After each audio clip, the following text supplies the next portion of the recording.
We're going to hit record in three, two.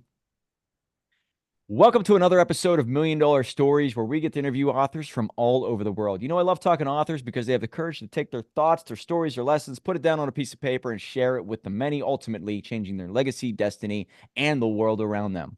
And if you're looking to write a book out there, check out Dream Starters Publishing. We can help you out with wherever you're at in the process. And if you have a book, you want to put it on autopilot to generate leads for your business, check out bookmarketingcrm.com. The book we're talking about today is all about financial independence. And most people who listen to this podcast are looking for ways to maybe take control of their life. And in order to do that, I believe you need to have your finances in the right place and with the right mindset so you can capitalize on the chaos that's all around us. And the book that we are referencing today is called Choose FI, Your Blueprint to Financial Independence. It has 834 reviews on Amazon. So I'm going to look this up and read it myself. And the author is with us, Chris Mamula. Thanks so much for being here, man. Pleasure. Thanks for having me. Well, let's start off with the genesis of this book. What made you want to write it? And if you can give us a quick little background on where you come from and how you got to where you're at now. I come from a small town in Western Pennsylvania, and I currently am, I don't know what exactly you call me. I guess I'm semi-retired. I retired as a physical therapist when I was 41. We moved our family. We now live in the mountains of Utah, where I kind of, I guess I'm first and foremost a stay-at-home dad and a ski bum. I do some part-time work. I still write a blog, still kind of promoting the book whenever I have the opportunities. And I do some part-time financial planning work just recently within the past year. Well, you said Western Pennsylvania. I'm in Pittsburgh, Pennsylvania. Where were you So born? Johnstown, I went to Pitt. Ah, Yep. nice. Yep. Yeah, I Okay. didn't realize that's where you're from. Yeah. When did you leave there? 2019, summer of 2019. And so how old are you? I am 47. 47. Yep. Do you know the Oldhams? No. Okay. Do you know Alyssa Oldham? You don't remember that girl at all? No? No. She was right. I mean, I'm 39 years old, so I only know because, and she was a few years behind me in school. But Johnstown is all she talked about, right? And she was like, I can't wait to leave Johnstown. So I didn't know if you're. And It's by the way, it's Johnstown, I'm very familiar because I'm a history buff. The Johnstown flood, I've always wanted to go there, and big ghost type of guy. So it seems like you wanted to get the heck out of there and I guess travel west then, huh? Yeah, I mean it's that's where both my wife and my family is both from, and so we go back there a lot for that reason to visit family. But otherwise, yeah, we it just like we're kind of fell in love somehow with being from there, like being mountain people. So we're skiers, rock climbers, mountaineers, and so that's what we would kind of always were looking to escape and get out and do things, and we kind of tried to design our life around that, and we were able to do that. So yeah, we live in mountains of Utah. I actually skied this morning, and it's a pretty nice lifestyle. I think it was my 55th day on the mountain, not including backcountry and other resorts and stuff. So I, yeah. I- I'm with you, man. I'm a Pennsylvania guy through and through, Pittsburgh guy, and so I love being in the woods. And when I travel to like Florida and certain areas in Texas, I'm like, where are the mountains? Where are the woods? I could never be here. I need this outdoorsy stuff. Maybe I get it because we're just from Pennsylvania. So Yeah. I'm with you on that. Financial independence, though, has it always been in your blood to just be financially free, to have the freedom to go wherever, whenever, with whomever? So in my book, the principles, a lot of the principles I wrote about were kind of instilled in me by my parents. I grew up in a family that didn't have a whole lot of money, but we were very kind of anti-debt, very much live within your means. So I had that kind of built in. But I would say like anything, as far as any technical, like investing, tax planning, retirement planning, anything like that, I was completely financially illiterate on all that stuff. Kind of the way I like to explain it is I went, so again, being from Pittsburgh, I went to the University of Pittsburgh.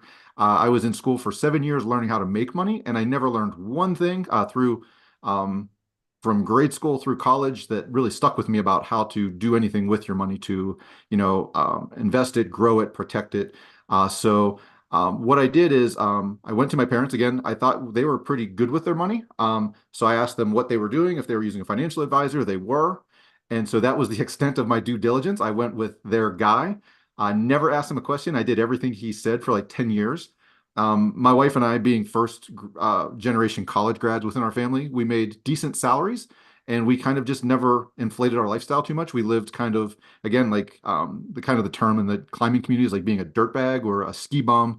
So we kind of like that was what we wanted to do. That's where we spent our money, and I thought we lived pretty well. Like we traveled all over, and we were doing the things we like to do, but we just lived off one salary and banked the other. So we saved a ton of money, but we I thought initially got ripped off by our financial advisor. What I later found out was we got very standard financial advice, and that's what took me down the path of writing about personal finance, is kind of to become a consumer advocate and really kind of just to give me a positive outlet to deal with my anger and frustration with all the mistakes we made and kind of again feeling ripped off. So yeah.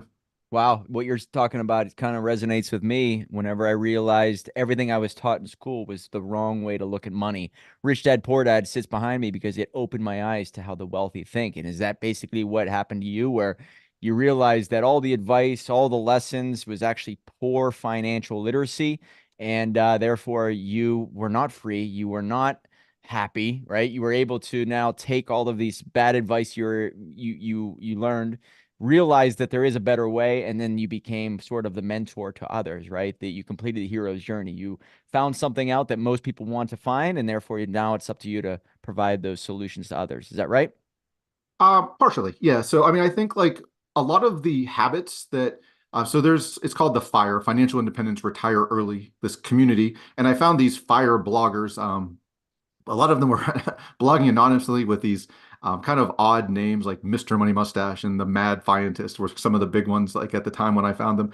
And these people were writing these things that like again, a lot of the foundational things, saving a lot of your money, living below your means is what my wife and I were doing, which felt kind of weird because most people, like you make more money, you buy a bigger house, you buy a fancier car, and you live up to your standards. Again, we were kind of rooted in this dirtbag kind of ski bum community.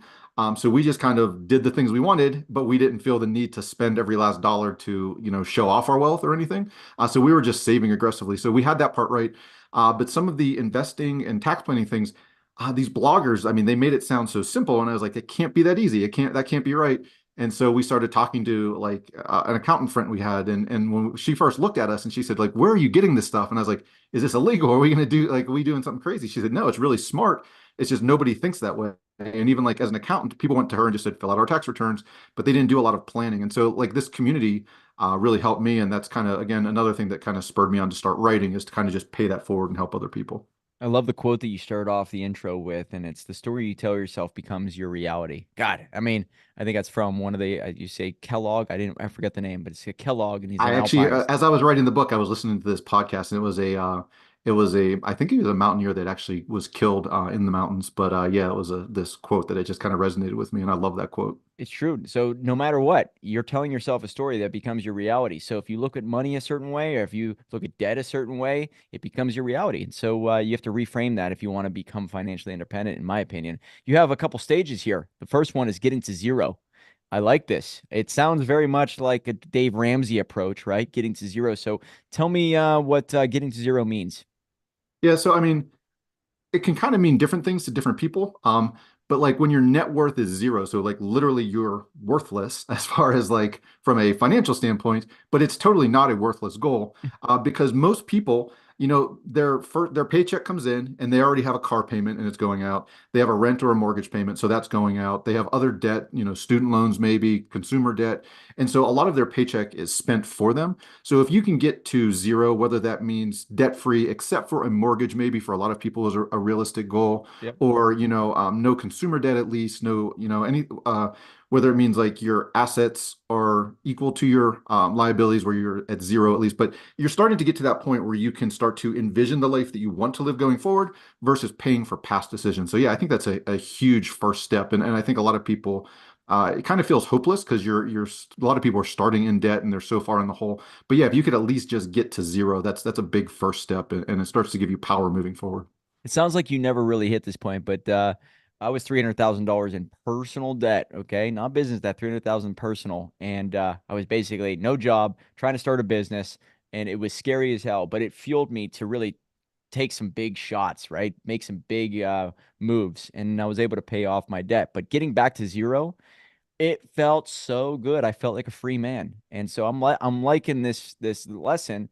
And once you fix yourself, with whether it's your mindset or your financial situation, I don't know, you make better decisions long term. I think when people are behind the eight ball or maybe in debt, they're looking at short term moves. But once you're free, you make bigger long-term moves, which whether it's 3 years, 5 years, 7 years, and therefore you can actually build wealth. So is that why you say get back to zero so you can actually see a longer vision, if you will? Yeah, absolutely. And I'm gonna kind of hold this up. And I know people probably can't see this, but when you Let me were see. doing your little intro, the wrote if you could see the word that I wrote there, but you said Yeah. mindset, and I wrote that down because I love that in your intro. And like so in the book, we broke it down into spend less, earn more, invest better. Like that's really the only three levers you can pull. You spend less and you earn more to increase your savings, and then once you have savings, then you can start thinking about investing. But the whole first section of the book that we added before that is mindset, because all this is really a mind game. Like if you view saving as sacrifice, you're just not going to do it. But if you view saving as, you're going to free up this mental space where now you can maybe take more risks, or now you can actually live the life you want versus, your paycheck is spent paying off the biggest house and the fanciest car because that's what everybody else does. It's all about mindset. Because if you don't believe that there's something better out there, why would you do something different than what everybody else is doing? So yeah, it's all about mindset. Oh, I'm with you. Yeah, you have to fix your mind, and I think that has to be the first step, right? You fix your mind, then you start to see, what you did in the past that was wrong, and then oh, I looked at it this way, and okay, and I need to fix myself. It's like this new rebirth, very much like Carl Jung says. These ground zero moments are possibly the greatest thing ever because you start to know who you really are in your darkest days, and that's when you can rebuild yourself the right way. So fix your mindset. But in one of your other milestones or stages, however you look at it, hitting six figures. Now, when I broke six figures, I think it was 2018, 2000, yeah, 2019, somewhere in there. I felt successful. I felt confident that I'm doing something the right way. And therefore, I was given some type of, I guess you could say, incentive to keep going, but also to trust my gut instincts that were serving me well. So tell me about milestone number three here, man. Yeah, so the reason I think that one is a big deal in my mind is, I mean, so much of personal finance, like, especially if you're talking about like seeing a financial advisor, everything is about like managing investments and investment, investment, investment. And investing is absolutely important. I'm not downplaying it, but you have to have money to invest first. So it's about having the mindset to have money to invest. So you have to have savings. And for compounding to start work, and again, compounding is a magical thing because your money is now working for you. But to get to that first six figures, I mean, it's a slog. It takes a long time, and it's just building and building and building. Because let's say you have $10,000 and you can make a 50% return, which is unheard of, without taking an incredible amount of risk. Yep. Okay, so you can now you made $5,000 for the year. I can go work a month doing a not super high paying job and make $5,000, right? So it takes an incredible amount of risk to make $5,000 off of 10,000, But if you have $100,000, it's not very hard. Like you can put your money in a money market today and make 5%, and that's $5,000 of free money. So now you start to really see your money working. You start to see that snowball rolling in your favor when you have that six figures. It's not that it's not working when you have, $100, but it's just so small and so minuscule that it's not going to really move the needle. And so as you start to get bigger and bigger balances, that compounding and that interest and that investment returns really starts to make a difference, and your money's working for you, which starts to shift that mindset from what most people do, with which you always are working for money. Now, is your philosophy to become an entrepreneur? It sounds like this is a book that's for anybody, whether you're an employee or just, maybe you're thinking about starting a business, but really just financial independence has nothing to do with starting a business. So, is that your belief that you technically can become wealthy and free with any situation? My philosophy is whether you are an employee or not, think like an entrepreneur. Therefore, you have multiple revenue streams and maybe you have equity in X amount of places, but start to really capitalize on all the opportunities we've been given, all with the resources and tools. But maybe you still stay with that job, even though I would say quit. But I would still say, hey, if you have a job and whether you're happy or not with it, start to maybe get multiple streams of income. Therefore, you're not tied to this one. And as time goes on, time becomes an asset because as you go through this life and you invest in other places, you have more revenue streams, but maybe more net worth, and therefore you have more financial freedom. So, what's your belief on that? Yeah, so I think a lot of times entrepreneurship can be overly glamorized, and I don't think everybody is built to be an entrepreneur, and you certainly don't need to be an entrepreneur. So what we're basically, I think the message is, again, there's this community. It was originally really known as the FIRE community, Financial Independence, Retire Early. So it was basically just save and invest very aggressively so you don't have to do anything. And I think most people aren't, especially people that are ambitious enough to save enough to retire in their 30s or 40s or even 50s. They're not really wired to do nothing. So kind of the way I look at it Right. is to save enough again, and that comes back to those stages of financial independence, which is where I love where you kicked off the interview and where we kicked off the book, where you can start to have freedom to do whatever you want. So for some people, that does mean starting a business, and it's a lot less risky when you have a couple of at least a couple of months, and then if you have a couple of years, and if you have a couple of decades, you can really it could be a service-oriented business where you don't even need to make money. It cannot be for profit. It could be whatever you want it to be. So that's kind of more where we lie is have your personal finances in order to support you to be able to do whatever you want without as much risk. And if that is starting a business, great. If that means stepping down, again, I do financial planning on a part-time basis because it's kind of a passion project. Because I mentioned like what got me into this. I write as a way to kind of give back. But I also, again, I'm kind of a ski bum and I'm a stay-at-home dad. And those are really if you ask me like what my title is, my job title, those are the things I like to talk about first because that's the stuff I really love to do. And I build my life around that and I build some work in because it's rewarding and it is also it's nice to have some income coming in. But yeah, that's kind of where I land on that. And so to not get into serious debt sounds like you're pretty smart from the get-go, but you know, just being aware of, living below your means is crucial. And especially as an entrepreneur, you don't need the nicest stuff. And I mean, you don't need a big house. I had a house that was, 3,500 square feet. It was an older house. And I'm like, what am I doing? I'm only in two rooms. Like living below my means and being really smart with my money allows me to sleep good at night and be free. So uh, like when you talk to people, is that the hardest part is kind of breaking away from the keeping up to the Joneses mindset?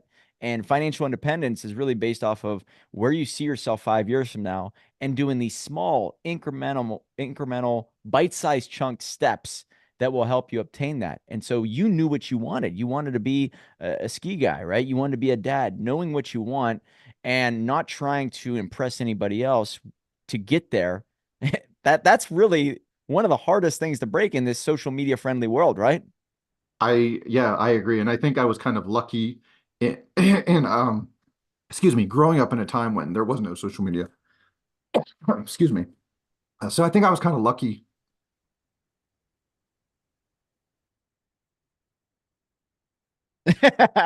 Yeah, take a drink, man. No worries. Yeah, sorry, I got choked there.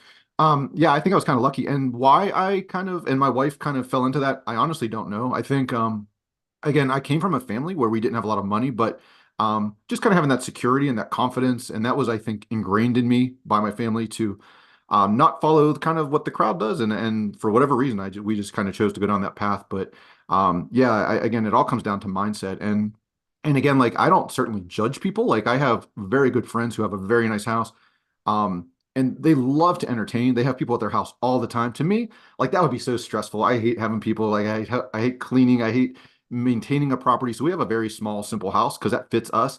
But I think like for them, a big house fits them and it's very intentional and more power to them. The problem is most people, they just buy the biggest house because they go to a realtor, they get pre-approved for a mortgage, whatever that pre-approval is, they are taken to see houses that, are at the top of that range. And that's what most people do. And the same with a car, they walk into a dealership, they are pre-approved for a loan, and then magically they get into a car that's at the top level of what that is. Like we just always like said, what kind of house do we want to live in? What kind of car do we want to drive? What do we want to do? And we certainly are not ultra frugal. Like I've been to the Super Bowl a couple times again, being from Pittsburgh. We went to Detroit and Tampa. We saw the Steelers in the Super Bowl twice. I've climbed Mount Kilimanjaro and I've been on African safari. Like we've done high altitude mountaineering in South America. That's what the stuff was important to us was experiences and travel and family. And we just built our life around that. But that meant simple houses, simple cars, because again, it's just very intentional. Beautiful. So here's my outline, and I would love to hear what your outline is for somebody out there listening right now, maybe who they have debt and they're trying to fix themselves and maybe to create that financial freedom. In my opinion, and this may be wrong, but this is how I handled it. I looked at my, what was it, 10 credit cards at the time, and I said, what has the lowest balance?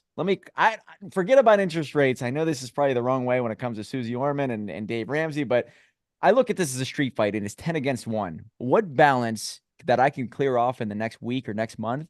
So therefore it's 9-on-1 and then the 8-on-1 and then the 7-on-1. So it becomes manageable in my mind that, all right, the fight's getting more even. And so I did that slowly but surely, whether it was school loans or whether it was the house or the car or the credit cards, clear them off. That's the way I do it. But then when I'm back to zero, like you said, I love that. Then I start to take my extra money and I've applied the 80-20 rule. 80% goes back into my business, 20% goes into alternative investments that produce cash flow or some type of equity that I know is going to grow in the future. Therefore, I have my money working for me. But I believe I have more control as an entrepreneur with my money to grow it with multiple revenue streams within my team. That's my philosophy. So if you can kind of give the game plan that what you would recommend for anybody out there listening, that would be amazing. Yeah, I mean, I think if I can just kind of reflect back something that you said, but you have to find what works for you. Yes. Good So point. I think that's the key. Like what works for you and what works for me may not work for that third person. So each person has to figure that out for themselves. But I think what most people do is they don't really know where their money's going. Most people don't budget, and most people don't track their spending. So the first thing I advise everybody to do, no matter where you're at in the game, is sit down and just kind of track your spending for.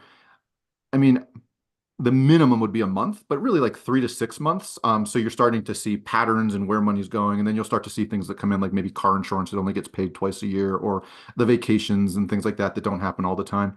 But just really understand where your money's going without judgment, without like, beating yourself up if you're seeing a lot of money's going to things that don't align with your values. But like, where is your money going? And then like, are the things that you say important? Is that where your money is going or not? I mean, for almost everybody, the three biggest expenses are housing, cars, and food. Um, if you don't say like your house is a big priority for you and that's your number one area of spending, what are we going to do about that? Are you willing to move? Are you willing to change that big thing?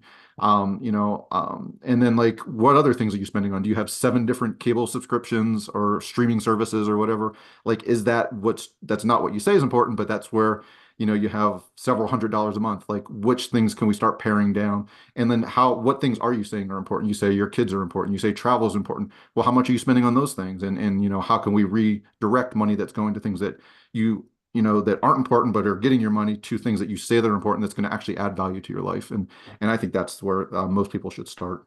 And the best way to do that, and the way I look at it now is I have everything connected to QuickBooks. I think that was the easiest way for me to do it, but also maybe set up, and this is going to get into the weeds, but triggers to go into an Excel sheet, and therefore I can just look at an Excel sheet. But doing this, once again, very painful in the beginning because you're like, wow, I can't believe I'm spending this much on food. And it is shocking, it's scary, and I would guarantee some of the people you work with, the first or 2 months you do this with them might be extremely painful, but my God, the clarity. And once you have clarity, you have an advantage from the next week or next month. And therefore you can start to get control over this situation. So, any other like solutions on, is it just an Excel sheet? Is it a notepad? Is it a Word document? What's the easiest way? Again, in my household, like my wife is an Excel nut, so she's great with building spreadsheets. So that's how we do it personally. Like Mint was this very popular program for a while. They just actually folded. There's like a program called Monarch Money. There's You Need a Budget. There's all kinds of different programs you can explore and find one that fits you. But again, there is no one. If there was one answer, if this was easy, everybody would be doing it. You kind of have to experiment till you find that thing that works for you. But there's nothing wrong with sitting down with a pen and a paper. And I think most people use a credit card. If that's where your money goes, that makes it very easy to kind of just, you have a list of your transactions in front of you. You know what your rent or mortgage, if you have that, which most people do, car payments, put them down, just get a pen and a paper and just start writing or use a spreadsheet or again, whatever works for you. But the key is don't run from it. Just be honest with yourself. Don't judge past decisions, but just kind of look and say, what can we change to start moving forward tomorrow? When you meet with people and you ask them, hey, why do you want this financial independence? What do you see yourself doing? I mean, I think in chapter 2 of your book, you talk about starting with why. I realize that there's so many people out there who actually don't know what they want. So, is there any steps, tips, or ideas on how to maybe get people to start thinking about this? Because once again, you really want to build the dream life, right? And if people are out there listening to this podcast, most likely you're an entrepreneur. A lot of people start the business and then they build their dream life around their business. Well, it took me a little bit of time to realize, heck, why don't I build a schedule that I want, and then the business kind of fits around that. All right, so it's almost like the reverse engineering it. And I would assume that maybe this is something you do. It might not have anything to do with their finances at first, but my God, where you put your energy is where you get your results. And really, money is a symbol of what's important to you, like you said. So, do you help people do this? Yeah, absolutely. And I really think it's just a lot of this is just, what makes you happy. Like, what those things are that you want to do more of. And then so just say like, why am I not doing it? Is it because of money? Is it because I, have to work so much? Is it because I have to live in a location because of my work? And then how do you start, just again, reverse engineering. I love that term. And that idea of just, how do you get more of the things that you want and that are going to make you happy? And then also, again, if there's one criticism I have, again, we were very intentional with not using that FIRE acronym. And because I think a lot of people like think you have to wait till you have this number, till you have complete financial independence, till you can Right. retire. And how can you start building that life like tomorrow? Like, how can you make your life 1% better? And then if you can do that 1% every week or every month, and just like investments compound and every like those little changes compound. So yeah, absolutely. Your book is broken up into basically four sections: getting started, spending less, earning more. Yeah, spending less.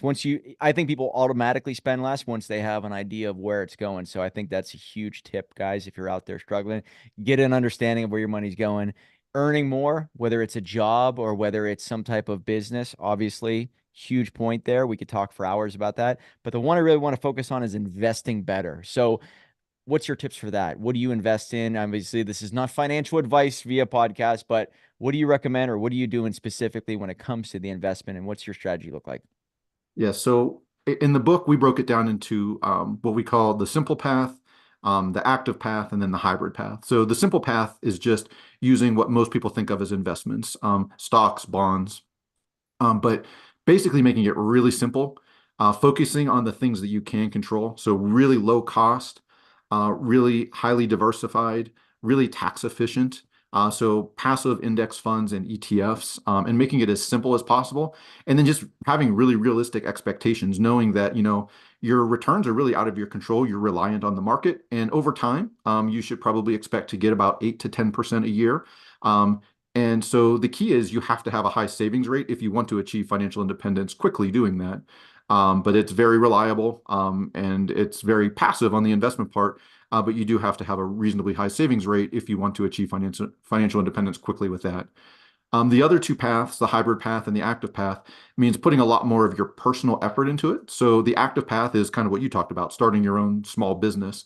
When you're investing in one business versus investing in thousands of businesses in a mutual fund, an index fund, um, you obviously have a lot more potential to explode and have much higher returns than 10%. You're not limited to that cap of, what the market's going to give you, but there's also the risk that you're going to go to zero. So, like it's a totally different skill set. It's a totally different way of looking at risk. It's a totally different way of approaching life. And none of these are mutually exclusive. You can certainly invest in your business and then, put money in real estate or in passive investments on the side. And I just kind of gave away the hybrid path, but real estate is that third path where it's kind of a hybrid where real estate, just very much like stocks and bonds, is going to have regular income in the form of rents. It's also going to tend to appreciate over time, like stocks and bonds, like a portfolio would. It'll go up in value passively. Some of that's just through inflation, and real estate just tends to go up over time. And so it's kind of a mix of that passive approach where you kind of have more predictable and more set results, but it is also a business. So the more you want to put into it, if you're somebody that's handy and can fix things up and use sweat equity, or if you're somebody that's out there willing to hustle and find good deals, or if you're somebody that can finance things on your own and save on financing, there's different things you can do to lever up your returns. So it's kind of a hybrid between the two. So those are the three approaches that we write about in the book. And my own personal approach was always index funds. And now I kind of have a little lifestyle business in retirement with my blog and the book. But yeah, I'm really became financially independent by passive investments and a high savings rate. Nice. And it looks like I'm just reading some of your reviews and testimonials. By the way, incredible amount of reviews. And some of these great little takeaways that people are listening is that, there are certain things that you can do to save money. And there are many gym buddies that I know and people who own gyms, they were not going to like this, but certain things that you can do that you don't even think about that can start to help you save money, like quitting the gym, it sounds like. And so do you have any other tips that you could provide that um maybe you're not recommending, stop taking care of your health, but like certain things, maybe you can start working out at home if you need to save that extra $30, $40 a month, or the traveling, the gas back and forth, whatever it is, that you can maybe start to get a little bit of a control over their finances. So any tips that you recommend in the book that are easy to share? I mean, I'll just kind of give you some personal things. Like, I think you can make basically any hobby as expensive or as cheap as you want it to be. So like I know a lot of people like golf and consider that an expensive hobby.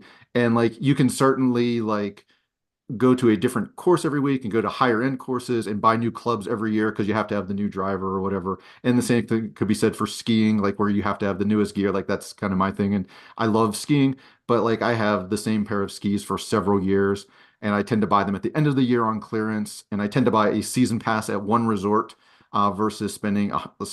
I spend probably $800 for my season pass. And I just, I mentioned before, I don't know if it was before we started recording, but I skied this morning and I think I have 53 days on for $800.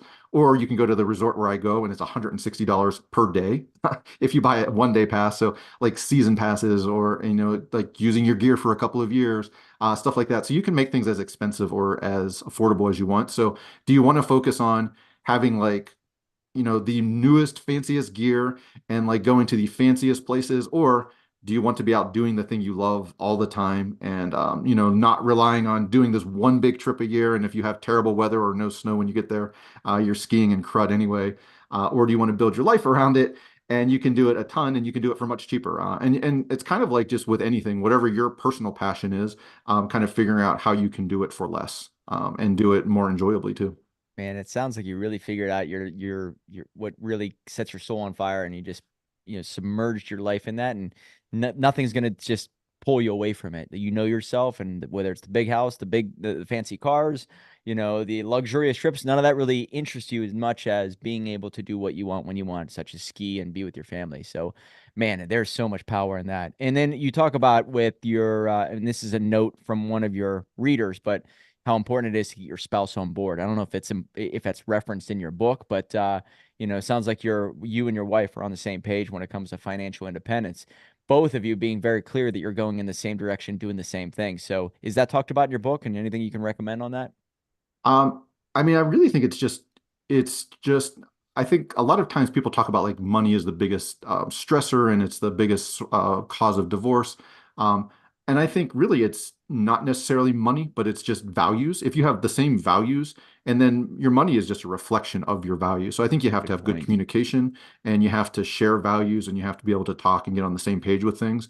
And then if you line your money up with your values, and that'll just follow along. But I think when two people have two very different value sets, then money is going to be a stress, but a lot of things are going to be a stress. So I think it's more of a value issue there, and just lining that up with your spending. So, how many kids you have? One. One kid. So, you doing anything pretty cool or specific? Are you homeschooling them? Are you doing anything that's teaching them the importance of money and having money be, maybe at the forefront of, the education system, and understanding that you can actually do a lot of good with it. You can create the life of your dreams, or you can create a nightmare every day with this. So, like, is there anything you're doing that you could share with our audience? Yeah, so I love to talk about money and finances because I've done a lot of research. Like as far as parenting, I have one child, so this is an N of one. So I'll tell you my approach, but how reliable and repeatable it is, I don't know. But I will tell you my own personal philosophy is like I look back again when we talked about my background and like the things that I saw my parents do every day, living within their means, being very anti-debt, being just hardworking and reputable and generous with their money. Those things all passed on to me. But then the negative things, like not ever learning about investing and just trusting an advisor and, not ever learning how income tax system works. Like when I wrote my book, my dad was actually my first reader and he would read each chapter like as I was writing them. And when I got my tax chapter, I rewrote it 5 different times because he would say, I don't understand this. Finally after it just clicked for him, he said, I paid taxes my whole life. At this time, he was just retiring at a traditional age. And he said, I never understood that. And so I believe that. Like I believe that, you can talk to your kid 50 times and tell them something and they're not going to listen to you. But when they see you doing something, I think that sticks. So like we do talk to her, like we ski every Friday afternoon. They have a half day. And she knows like the other days of the week we're dropping her at school and going skiing. And we talk about like why we can do that and most of her friends' parents can't.